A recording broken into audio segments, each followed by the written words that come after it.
on either side, and let's not boo even when we disagree.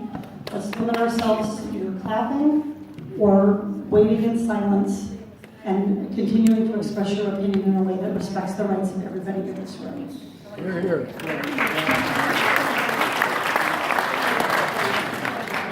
A lot of you know that I used to be a Republican. And I was a Republican. I voted for Ronald Reagan twice, and I voted for George W. Bush. And then I left the Republican Party because the Republican Party left me. That's not relevant.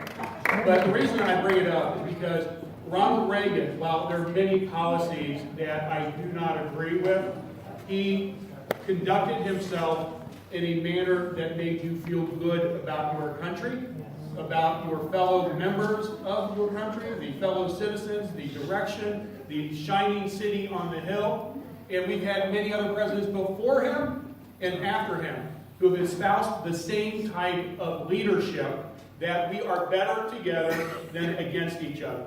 And that's what I want to see in our president and all of our elected officials.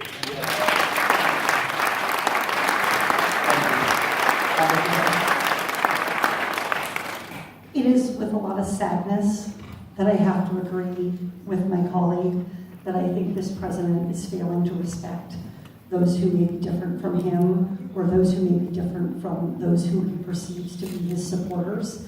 I think the Muslim ban, which we've already discussed, is a great example of that. And so I think this kind of differential treatment weakens us as a country. I think, frankly, our foreign enemies are strengthened when they see us divided.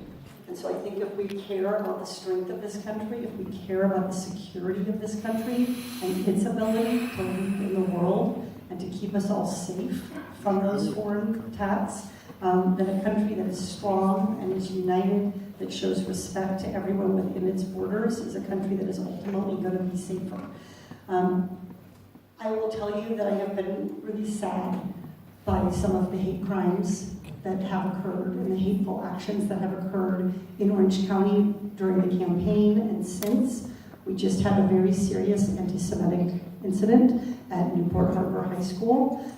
Orange County has the highest rate per capita in California of hate crimes.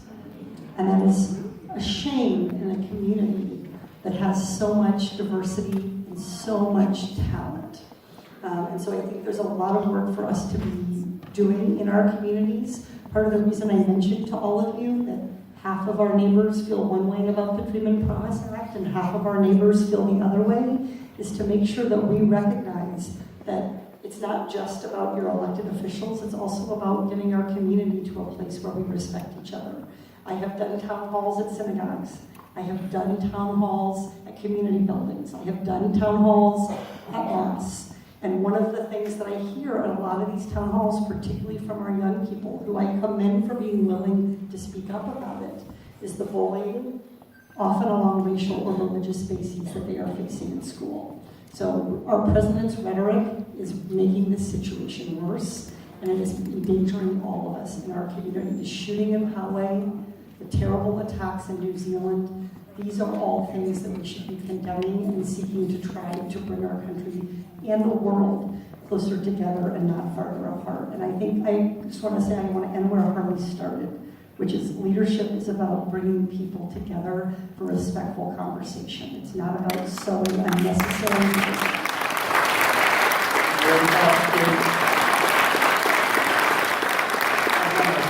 Piggyback on Katie's comments about the rise of hate in our country. It's documented. We have seen a rise of hate and hate crimes that we have not seen in most of our lifetimes. Yesterday was a difficult day. Yesterday I met with a couple who lost their son, who was murdered because he was Jewish and gay, here in my district. Later that evening I was at a synagogue to reflect on the hate crimes taking place against the Jewish community just down the road from here, a year after what happened in Pittsburgh. We have to stand up. We cannot allow nationalism, white nationalism, to continue to fuel the hate and the pity of Americans against Americans.